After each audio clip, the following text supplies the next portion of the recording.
ಧರ್ಮಸ್ಥಳದಲ್ಲಿ ನಿಗೂಢ ಶವಗಳನ್ನ ಹೂತಿಟ್ಟ ಪ್ರಕರಣ ಕ್ಲೈಮ್ಯಾಕ್ಸ್ ಹಂತಕ್ಕೆ ಬಂತ. ಎಸ್ಐಟಿಯ ಶವ ಶೋಧ ಕಾರ್ಯಾಚರಣೆ ಹಾಗಾದ್ರೆ ಇವತ್ತೇ ಕ್ಲೈಮ್ಯಾಕ್ಸ್ ಹಂತಕ್ಕೆ ಬರುತ್ತಾ? ಧರ್ಮಸ್ಥಳ ಅಸ್ಥಿಪಂಜರ ರಹಸ್ಯ ಇವತ್ತು ಹೊರಬರುತ್ತಾ? ಹಾಗಾದ್ರೆ ಕೆಲವೇ ಕ್ಷಣಗಳಲ್ಲಿ 13ನೇ ಸ್ಪಾಟ್ನಲ್ಲಿ ಶೋಧ ಕಾರ್ಯ ಪ್ರಾರಂಭವಾಗುತ್ತೆ. ಸ್ಪಾಟ್ಗೆ ಹೋಗೋದಕ್ಕಿಂತ ಮುಂಚೆ ಎಸ್ಐಟಿ ಈಗ ಮಹತ್ವದ ಮೀಟಿಂಗ್ ಮಾಡೋದಕ್ಕೆ ಮುಂದಾಗಿರೋದು.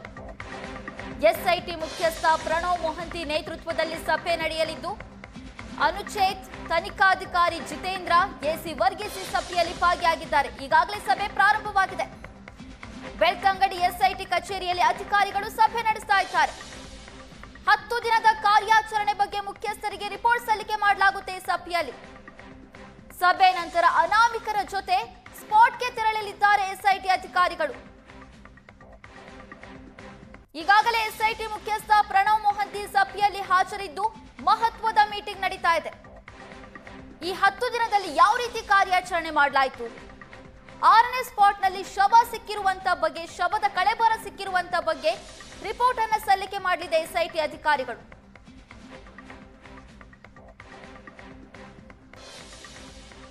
ಈಗ ದೂರುದಾರ ಅನಾಮಿಕ ಬಂಗ್ಲೆ ಗುಡ್ಡದ ಬಗ್ಗೆ ಕೂಡ ರಹಸ್ಯವನ್ನ ಬಿಚ್ಚಿಡುವುದಕ್ಕೆ ಮುಂದಾಗಿದ್ದಾನೆ.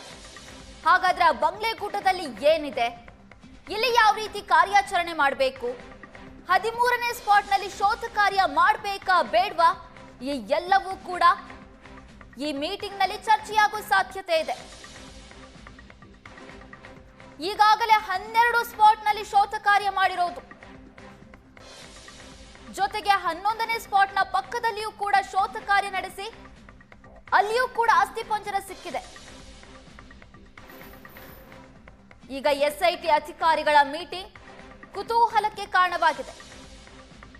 ಇವತ್ತು 13ನೇ ಸ್ಪಾಟ್ನಲ್ಲಿ ಶೋಧ ಕಾರ್ಯ ಮಾಡ್ತಾರಾ ಎಸ್ಐಟಿ ಅಧಿಕಾರಿಗಳು? 13ನೇ ಸ್ಪಾಟ್ ಅನ್ನ ಬಿಟ್ಟು 14ನೇ ಸ್ಪಾಟ್ಗೆ ಹೋಗೋದಕ್ಕೆ ಅಧಿಕಾರಿಗಳು ಮುಂದಾಗಿದ್ರು. ಈ ಬಗ್ಗೆ ಪ್ರಣವ್ ಮೊಹಂತಿ ಅವರು ಏನ್ ಹೇಳ್ತಾರೆ, ಎಲ್ಲವೂ ಕೂಡ ಈ ಸಭೆಯಲ್ಲಿ ಚರ್ಚೆಯಾಗುತ್ತೆ. ಸ್ಪಾಟ್ಗೆ ಹೋಗೋದಕ್ಕಿಂತ ಮುಂಚೆ ಎಸ್ಐಟಿ ಅಧಿಕಾರಿಗಳು ಮೀಟಿಂಗ್ ಅನ್ನ ಮಾಡ್ತಿರೋದು. ಬೆಳ್ತಂಗಡಿ ಎಸ್ಐಟಿ ಕಚೇರಿಯಲ್ಲಿ ಅಧಿಕಾರಿಗಳು ಈಗಾಗಲೇ ಸಭೆ ನಡೆಸ್ತಾ ಇದ್ದು, 10 ದಿನದ ಕಾರ್ಯಾಚರಣೆ ಬಗ್ಗೆ ಮುಖ್ಯಸ್ಥರಿಗೆ ರಿಪೋರ್ಟ್ ಕೂಡ ಸಲ್ಲಿಕೆ ಮಾಡಲಾಗ್ತಿದೆ. ಈ ಬಗ್ಗೆ ಹೆಚ್ಚಿನ ಡೀಟೇಲ್ಸ್ ಅನ್ನ ಕೊಡ್ತಾರೆ ನಮ್ಮ ಪ್ರತಿನಿಧಿ ಶಶಿಧರ್ ಮಾಸ್ತಿಬೈಲ್ ನಮ್ಮ ಜೊತೆ ಸಂಪರ್ಕದಲ್ಲಿದ್ದಾರೆ. ಶಶಿಧರ್, ನಿರಂತರವಾಗಿ ಎಸ್ಐಟಿ ಶೋಧ ಕಾರ್ಯವನ್ನ ಮಾಡ್ತಾನೆ ಇದೆ. ಇವತ್ತು 13ನೇ ಸ್ಪಾಟ್ನಲ್ಲಿ ಶೋಧ ಕಾರ್ಯ ಮಾಡಲಾಗುತ್ತೆ ಅಂತ ಹೇಳಲಾಗಿತ್ತು. ಅದರ ಜೊತೆಗೆ ಬಂಗ್ಲೆ ಗುಡ್ಡದ ರಹಸ್ಯ ಕೂಡ ಸಾಕಷ್ಟು ಕುತೂಹಲಕ್ಕೆ ಕಾರಣವಾಗಿದೆ. ಅದರ ಮಧ್ಯದಲ್ಲಿ ಎಸ್ಐಟಿ ಅಧಿಕಾರಿಗಳು ಈಗ ಮೀಟಿಂಗ್ ನಡೆಸ್ತಾ ಇದ್ದಾರೆ. ಏನೆಲ್ಲ ಚರ್ಚೆಯಾಗುತ್ತೆ ಈ ಸಭೆಯಲ್ಲಿ?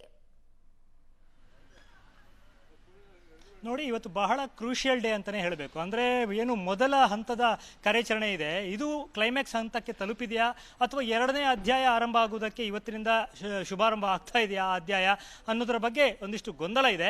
ಆದರೂ ಕೂಡ ಬಹಳ ಸ್ಪಷ್ಟವಾಗಿ ಹೇಳೋದಾದರೆ ಇದು ಬಹಳ ಕ್ರೂಷಿಯಲ್ ಡೇ ಅಂತೇಳಿ. ಯಾಕಂದರೆ ಮೊಹಂತಿ ಅವರು, SIT ಮುಖ್ಯಸ್ಥರಾದ ಮೊಹಂತಿ ಅವರು ಈಗ ತಾನೇ ಬೆಳ್ತಂಗಡಿಯಲ್ಲಿರುವಂಥ SIT ಕಚೇರಿಗೆ ಬಂದಿದ್ದಾರೆ. ಅನುಚೇತ್ ಅವರು ಕೂಡ ಬಂದಿದ್ದಾರೆ. ಅನುಚೇತ್ ಅವರು ಬಹಳ ಒಂದು ಗ್ಯಾಪ್ ತಗೊಂಡು, 3 ದಿನಗಳ ಗ್ಯಾಪ್ ತಗೊಂಡು ಅವರು ಇಲ್ಲಿಗೆ ಬಂದಿರುವಂಥದ್ದು. ಅದಕ್ಕೆ ಹೊರತಾಗಿ ದಯಾಮ ಅವರು ಎಂದಿನಂತೆ ಬಂದಿದ್ದಾರೆ.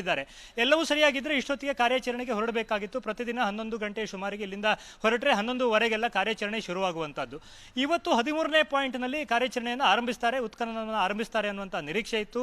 ಈ ನಡುವೆ ಬಂಗ್ಲೆ ಗುಡ್ಡೆಯಲ್ಲಿ ಮಾಡ್ತಾರೆ. ಯಾಕಂದ್ರೆ ಅಲ್ಲಿಂದ 11ನೇ ಪಾಯಿಂಟ್ನಿಂದ ಸುಮಾರು 110 ಮೀಟರ್ನಷ್ಟು ದೂರದಲ್ಲಿರುವಂಥ, ಅಂದ್ರೆ ಈಗ ನಾವು 14ನೇ ಪಾಯಿಂಟ್ ಏನಂತ ಕರಿತೇವೆ, ಅಲ್ಲಿ ಮತ್ತಷ್ಟು ಶವಗಳು ಮೇಲ್ಭಾಗದಲ್ಲಿ, ಭೂಮಿಯ ಮೇಲ್ಭಾಗದಲ್ಲಿ ಮೊನ್ನೆನೇ ಕಂಡು ಬಂದಿತ್ತು. ಅದರ ಮಹಜರು ಪ್ರಕ್ರಿಯೆ ಇತ್ಯಾದಿ ನಡೆಯೋದು ಬಾಕಿ ಇದೆ ಅನ್ನುವಂಥ ಒಂದಿಷ್ಟು ವದಂತಿಗಳಿತ್ತು. ಅಲ್ಲಿಗೆ ಹೋಗಬಹುದು ಅನ್ನುವಂಥ ನಿರೀಕ್ಷೆ ಇತ್ತು.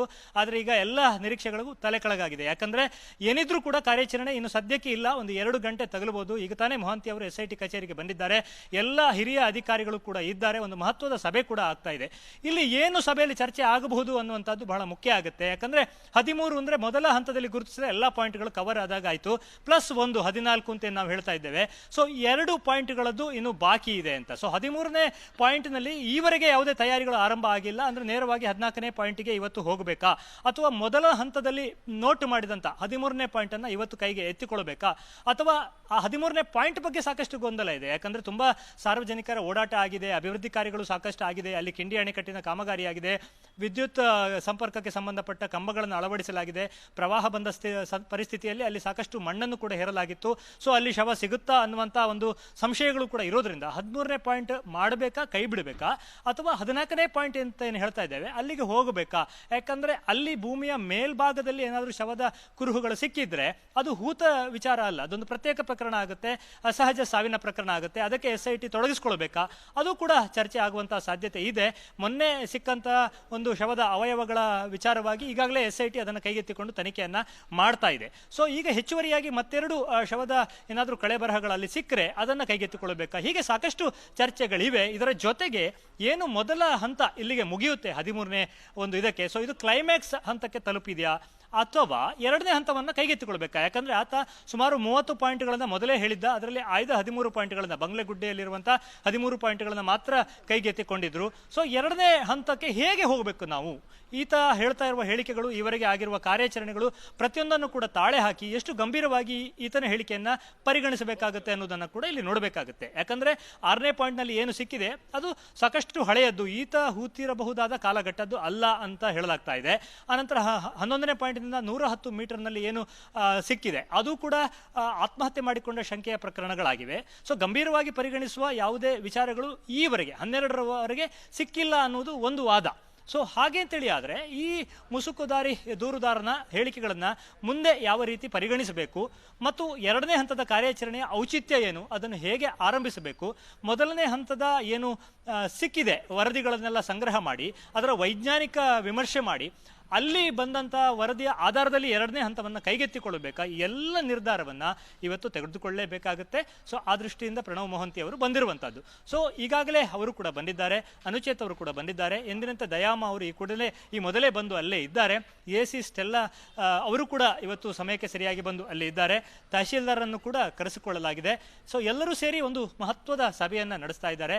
ಒಂದು ವೇಳೆ ಇವತ್ತು ಈ ಸಭೆಯಲ್ಲಿ ಏನು ನಿರ್ಣಯ ಆಗುತ್ತೆ ಅನ್ನೋದು ಮುಖ್ಯ ಆಗುತ್ತೆ. ಎರಡನೇ ಹಂತದ ಕಾರ್ಯಾಚರಣೆಯ ಆರಂಭ ಮತ್ತು ಇವತ್ತು ಕೈಗೆತ್ತಿಕೊಳ್ಳಬೇಕಾದ ಪಾಯಿಂಟ್ 13 ಅಥವಾ 14, ಇದರ ಬಗ್ಗೆ ಒಂದು ಸ್ಪಷ್ಟ ಚಿತ್ರಣ ಇನ್ನೊಂದೆರಡು ಗಂಟೆಯಲ್ಲಿ ಸಿಗಬಹುದು. ಪ್ರಣವ್ ಮೊಹಂತಿ ಅವರು ಘಟನೆ ಈ ಉತ್ಖನನ ಕಾರ್ಯ ಆರಂಭ ಆಗಿ ಎರಡನೇ ದಿನಕ್ಕೆ ಬಂದು ಆ ಸ್ಥಳವನ್ನೆಲ್ಲ ನೋಡಿ ಹೋಗಿದ್ರು, ನಾವು ಗಮನಿಸಿದ್ದೇವೆ. ಈಗಾಗಲೇ ಅವರು ಬಂದು ಸ್ಥಳಕ್ಕೂ ಕೂಡ ಭೇಟಿ ಕೊಟ್ಟಿರುವುದರಿಂದ ಇಲ್ಲಿ ಆಗ್ತಾ ಇರುವಂತಹ ಕಾರ್ಯಾಚರಣೆಯ ವರದಿ ಮತ್ತು ಸ್ಥಳೀಯವಾಗಿ ಕಣ್ಣಾರೆ ಕಂಡಂಥ ಅನುಭವ ಕೂಡ ಅವರಿಗೆ ಇರುವುದರಿಂದ, ಮತ್ತು ಆ ವ್ಯಕ್ತಿ ದೂರುದಾರ ವ್ಯಕ್ತಿ ಈಗಾಗಲೇ ಇಲ್ಲಿಗೆ ಬಂದು ಸುಮಾರು 1.5 ಗಂಟೆ ಕಳೆಯಿತು. ಆತನನ್ನು ಅವರೇ ಸ್ವತಃ ಇವತ್ತು ವಿಚಾರಣೆ ನಡೆಸುವ, ಆತನಿಂದ ಮಾಹಿತಿಯನ್ನು ಪಡೆಯುವಂಥ ಸಾಧ್ಯತೆಗಳು ಕೂಡ ಇದೆ. ಸೊ ಮುಂದೆ ಈ ಪ್ರಕರಣವನ್ನು ಎಷ್ಟು ಗಂಭೀರವಾಗಿ ತೆಗೆದುಕೊಂಡು ಹೋಗಬೇಕಾ ಅಥವಾ ಏನು ಈ ವರದಿ ಬಂದ ನಂತರ ಮೊದಲ ಹಂತದ ಒಟ್ಟು ಸಂಗ್ರಹಿತ ಮೂಳೆಗಳ ವೈಜ್ಞಾನಿಕ ವರದಿ ಬಂದ ನಂತರ ನಿರ್ಧಾರ ಮಾಡಬೇಕಾ, ಎಲ್ಲ ವಿಚಾರವನ್ನು ಇಲ್ಲಿ ಇವತ್ತು ಈ ಸಭೆಯಲ್ಲಿ ತೀರ್ಮಾನ ಮಾಡುವಂತಹ ಸಾಧ್ಯತೆಗಳಿವೆ. ಬಹಳ ಕ್ರೂಷಿಯಲ್ ಆದ ಸಭೆ ಇದು. ಸೊ ಇದು ಕ್ಲೈಮ್ಯಾಕ್ಸಾ ಅಥವಾ ಎರಡನೇ ಅಧ್ಯಾಯದ ಆರಂಭವ ಅನ್ನೋದನ್ನ ಕಾದು ನೋಡಬೇಕಾಗಿದೆ. ಓಕೆ ಶಶಿಧರ್, ಇವಾಗ